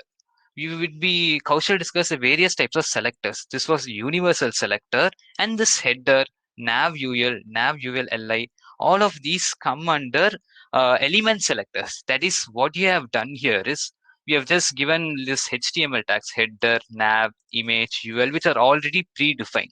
What we actually do is just directly put the name, open a bracket, close a bracket, and write the CSS.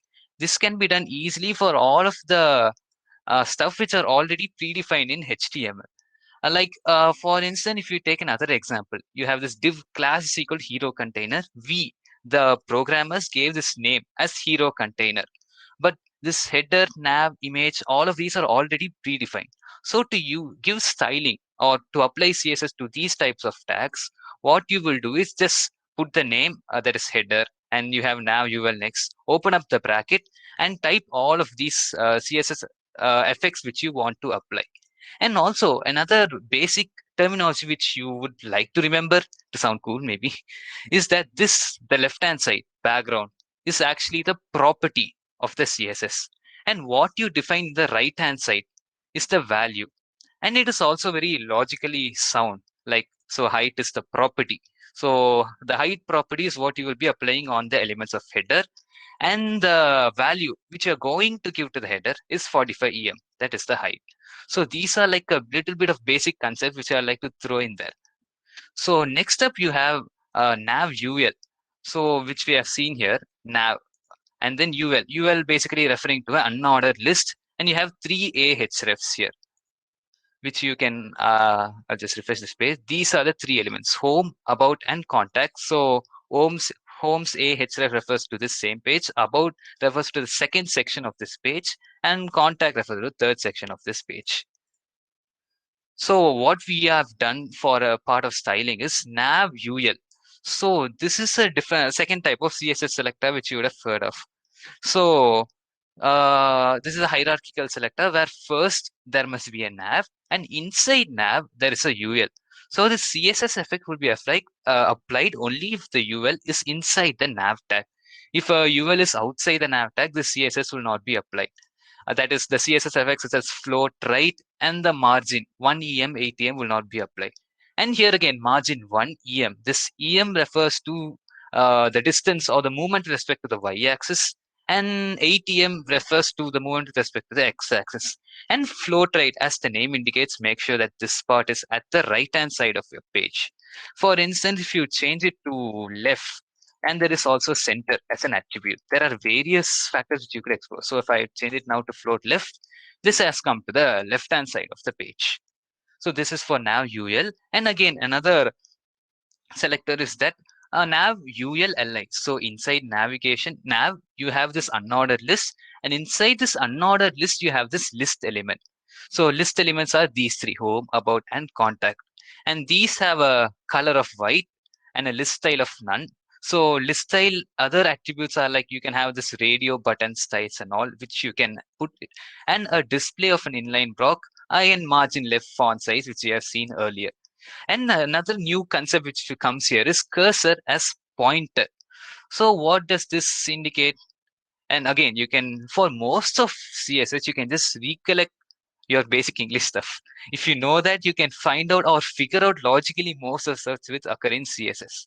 So cursor pointer. So cursor is basically my mouse, and pointer. So if I like have my mouse, usually it's like this. If I bring it here, it becomes like this. So if I bring it here to this nav ul li's elements, you can see that it changes to like a finger pointing upwards. So this is what this cursor pointer does. And for a little bit of a play in other stuff, there are other attributes in this cursor. There are like resize. You might have wondered while you're browsing Wikipedia, like how does this tag randomly shows up? I have my mouse like this. Then LIS, you would have never even seen this tag before. And so did I before this tutorial. So there are various different types of attributes which you can explore in this one tag itself. So that is what is indicated by cursor. Next up, we have this dot hero container. And again, as I told you, this hero container was defined by ourselves, and this dot basically refers to a class selector. As you can see here, div class is equal to hero container. For this whole block, we have written this CSS as dot hero container. And remember clearly, and like you could have a fact check, that is dot. Whenever you use dot, you would be using class. And whenever you use hash, which comes in a few lines, you would be using ID. So class uses dot and hash uses ID. That is a really important fact, which you could probably make a note of, or you could go through the code as I would share it with you later on. So inside here, you have like readabook.com, H2, H1, H2. You have two buttons here, get started, explore, two buttons. And then finally, you end the div and header. So what happens here is, you first of all have this dot hero container. Similarly, like last time, we have a margin, float, text align center. And this was explained earlier. Text align center basically, as in the English language indicates, it is at center. If you put left, it will come to left. If you put right, this whole block will come to the right. That is what is indicated by text align, and the width of 100 VW. And again, make sure you remember the CSS box model for content padding, border, and margin. These four are important and would be useful even in your IWP course, which you might face in your second year, and for general design itself, because there could be fine questions related on this box model for IWP, as VAT likes to test it. So, and on hero container, what you are doing here is applying a hero container H1. So this is basically like a contextual and again a hierarchical selector, which indicates that inside this hero container, there is this element H1. So only to that element, this styling will be applied. So here you can see color white, font size, and a margin applied to readabook.com, where you can see, so this readabook.com is white in color with that respective other properties as well. Another element we have is H2. Today a reader, tomorrow a leader. So here we have applied another property to this separately. So again, the good thing about CSS is you must know the controls of Control C and Control V. That will help you for the most part. As you can see, a lot of repetition occurs. So margin, font size, color, background color, all of these are repeated again. So while going through the code, I just go through the new parts which come in. So here you can see this text decoration, which is a new part, overline black. So what is this overline black? Basically this background, which you can see, this black background, that is the text decoration which is shown. And there is another thing called opacity. So what does that opacity mean? You would have studied maybe in your science that transparent, translucent, opaque, right? So that's basically what opacity means. If you have an opacity of 0.0, let me just put that and refresh this. You cannot see anything because it is transparent. So 0.5 is in the middle. So you have like a translucent element. And if you apply 1, which is the maximum value, you would get a dark background, as you can see here. Initially, it was like a light black color, am I right? Now it's like totally black. So that is like the major difference. And why do you want to use this opacity in like a page, in a website generally? This is basically to appeal to the user. CSS itself, the whole concept of CSS is to make the user like the website so that they will go through the products or buy the products or even go to this contact section as far. So that is the main use of CSS and why we need to apply different stuff such as opacity, background color. Like if you want to do a random page, you can always do this. Just put all the text inside with a black color, display the image, this contact page and go off. But you don't want that. You want to attract your customer or your user to say, yes, you are going to buy products from me and you will buy products from me at least for the design of the web page. So that is why we are using these types of different properties in real world applications. So next up, what we have is this hero started, hero explore button. Again, hero started, hero explore button are here. Inside here, you have this hero container. You have this container about table, portfolio section, all of these in the HTML part. So what we are gonna do here to this hero get started, hero explore button is similarly the same thing. And you'd have noticed, like till now, there would be like only one part which you have written. You can also use commas to like save your copy paste works. Like you don't have to do hero get started, open a bracket, do this, and then second time you have to do hero explore, open a bracket, do all this, and third time do all this. Instead of that, you can just put commas to whatever properties are there in common and apply them totally to all of these. And this is also called in technical terminology as grouping, as you would group all of these. So this hero get started, hero explore button actually refer to this three buttons here. So get started, explore, and continue, which is also present in the HTML part. So what you do, similarly, RGB values have been applied. Background color, the color of the text is gold, as you can see here. Get started is in gold. And you also have a font size, font weight. This is again a new property. Let's change it out and try to see what happens. So if I give a font weight of 100, for instance, now look at this, get started. If I refresh, it gets kind of like a fainter tinge to it, doesn't it? That is basically the font weight. The weight of the font is the font weight, as simple as that. And you also have a border. As I told you, you can recollect from the CSS box model, this border which has been applied here, a 1 pixel border which is solid and has the color of black. Again, self-explanatory. Along with the padding which you have given 10 pixel and 40 pixel and a margin of 10 pixel again. So for instance, to understand these concepts better, like initially while I was also studying CS, I had a lot of doubts like what is the difference between border, padding, margin, all of them look like the same, all of them give the same space only. So how would you even differentiate between all of these? The best thing to do is try to put all of these values and try to tinker with them. So for instance, now I have this padding value of 10 pixel and 40 pixel. I will just change it into 1 pixel and 40 pixel and refresh it. Now you can see that the size, initially it was so big, it became small and covers only the text within.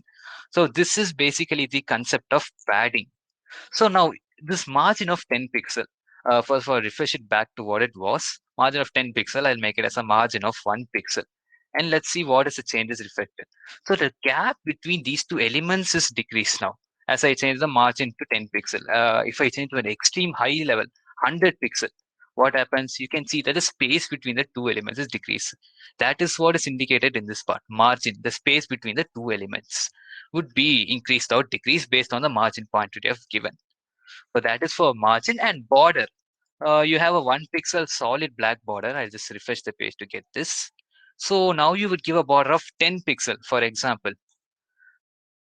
You can see that this border gets, see, when I hover over this part, you can get a border. That is the border of 10 pixels which you get. And let's just change it back to 1 pixel which was initially. And you have a cursor pointer, which is, as explained earlier, gives you a pointer element. So next up, we come to this button hover or get hero started hover, hero explore. So basically for these three buttons, as you can see in the HTML, you have this button attributes here. Get hero started, hero explore, and then another class button. All of these have been displayed with the HTML button. So what you're going to do is apply another concept here, the pseudo selector. So basically pseudo selector, how would you find out if an element is pseudo selector? If you have this two dots, that is a semicolon. If you have that element, that is pseudo selector, and there are various types of pseudo selector. But for our use case, we'll just go into this concept of hover. What happens? You have a background color of RGB 5151, color and border, same properties. So what happens if you have this page, so this button, if you hover over it, you can see like a light tinge of orange. And to actually illustrate this change better, you could like RGB values are from 0 to 256. So I just give a value of 255 to R.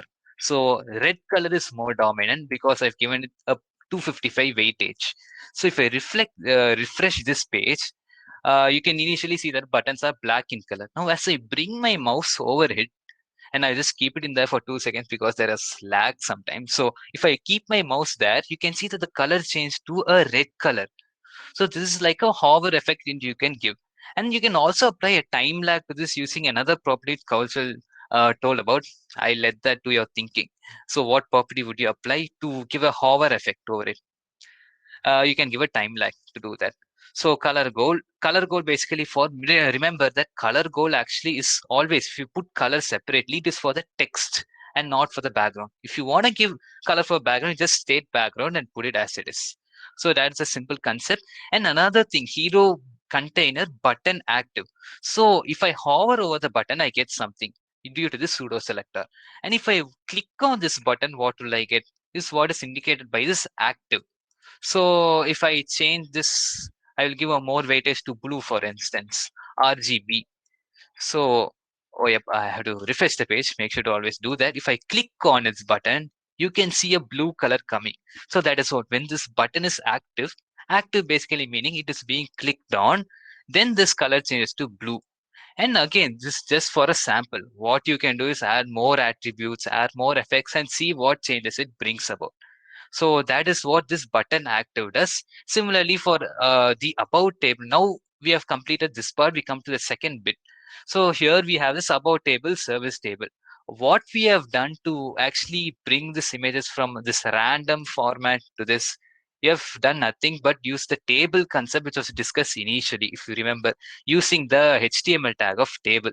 That is what is being done in this L page HTML. So if I just bring it down to that table section here, you can notice that what I have done is given a table with a width of 80% and a class name of about table. And inside the table element, you can not only give text, but you can also give images. So that image which you have seen here, which you are seeing here, is basically one table element inside as an image. And another element is the text, which you have given as table heading. This is like a really easy shortcut to make your images formatted. There are, of course, higher levels of way you can use Bootstrap, which might be covered in a future session. But for now, we are going to be using this table property to make our life easier. So doing this, you have this image and then about us, the paragraph tag, some text is being written, that lorem ipsum, which was discussed earlier, along with a button, which was also discussed earlier. You close this table heading, table row, and then this table tag along with the div, which is labeled as container. So coming back to the CSS of this HTML, let's see what we have done to enhance this. So we have given a margin auto and the padding concept which was discussed earlier to a table heading attribute of about table. So this padding will be applied to the table heading only if it is inside this about table ID. If it is if there is a table like instant, for instance, outside this div attribute, this property, this padding of 30 pixel will not be applied. So now, as I told you, this hash makes its first appearance in our code. So caption, and as you can see here, caption was actually till now we were discussing classes, and when you come to the concept of ID, you use these hash selectors to indicate this this thing. And fonts, again, similar concepts come into play: font size, color, background color, padding, margin top, opacity, for this caption property present in here, this one. So this is the part for caption. And then quickly, if we look at the portfolio section, contact, which are again different parts of this project. So we have a div class of portfolio section, and we have given a margin top for that. We have a div class of contact here.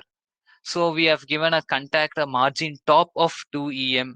So like, let's tinker with the margin top property also. So instead of 8em, let, for instance, if I give like 20 em instance, and let's refresh this page and see what happens. That is the real like beauty of CSS. Like even one line, if you change like one number, instead of 8 you give an 80, a big change will be seen in the website.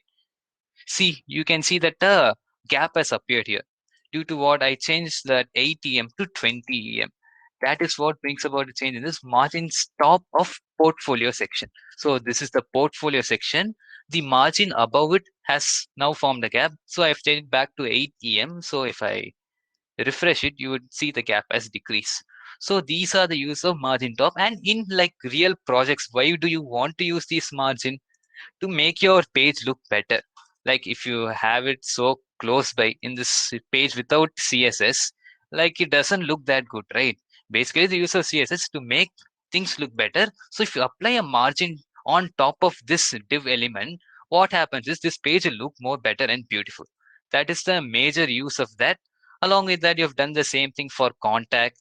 And then finally, after doing all of these for images, we come to this contact part where, for instance, as I told you, this use case was that you can register a book through this page. So you can give your email, your reasons for contacting, and then a message, hi, whatever you want, and then enable this checkbox, send a copy to yourself, to like send this mail. And again, here we are only going to focus on this HTML part for now. If we were focusing even on the backend, for instance, if you used a language called as PHP, what this will do, this PHP language do, is send this mail to like your VIT's mail department, and will also send a copy of this mail to yourself on clicking submit. As you notice here, if I click submit, what happens is question mark and then a hash is followed. So if you have this programming language of PHP, some message will be passed during using this code of PHP towards both these sites. But again, this is just for extra information, and we will just focus on designing this part rather than looking at the backend. But this is what HTML, CSS can link languages and provide open up barriers to do front end development and back end development.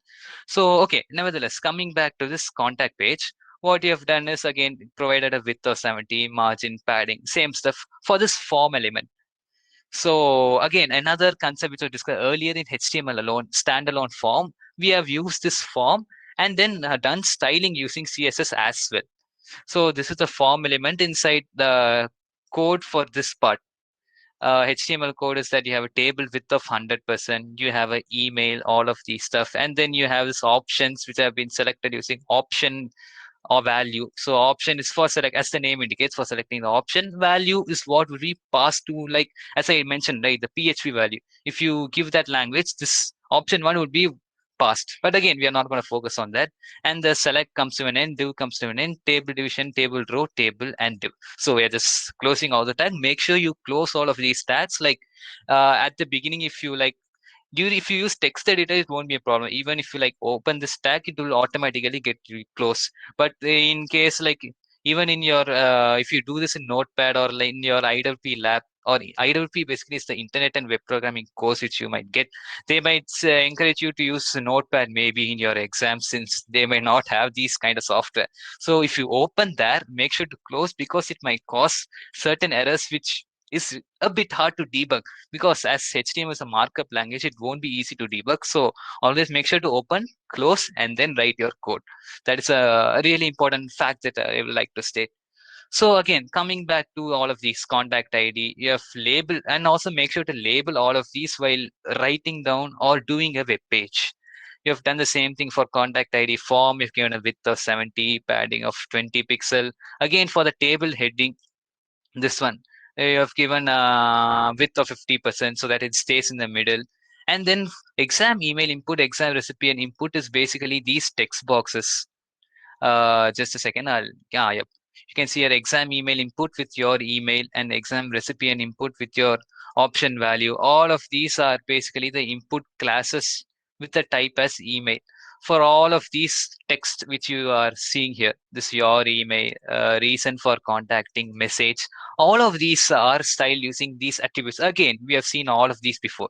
Now you could actually try to recollect. So we have explained, Kaushal has done, and I have done. Like while I'm explaining this code, now we will mostly face repetition inside for this properties and values. Try to recollect, try to think about it. So width and 90, what will that do? What will that reflect?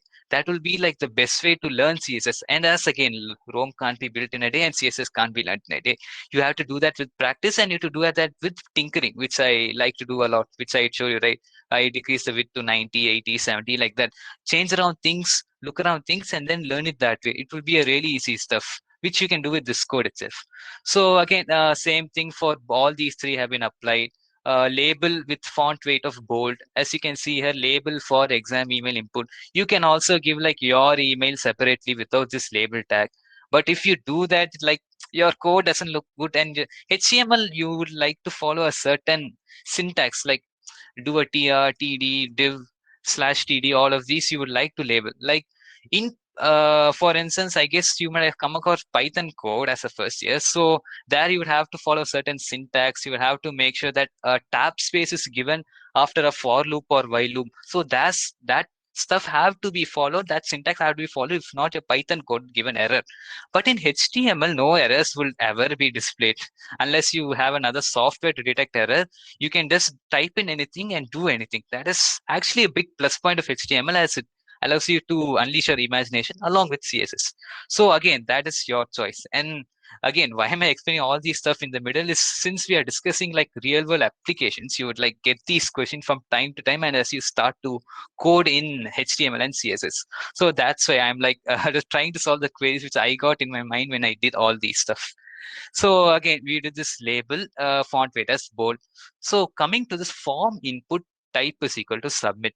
So as you would recollect earlier, what does this form thing do? You have a form here. You open all of these, you have these options. As you can see here, your email, reason for contacting, message, and send the copy. So after doing this, what on submit, what will happen? Just think about it for a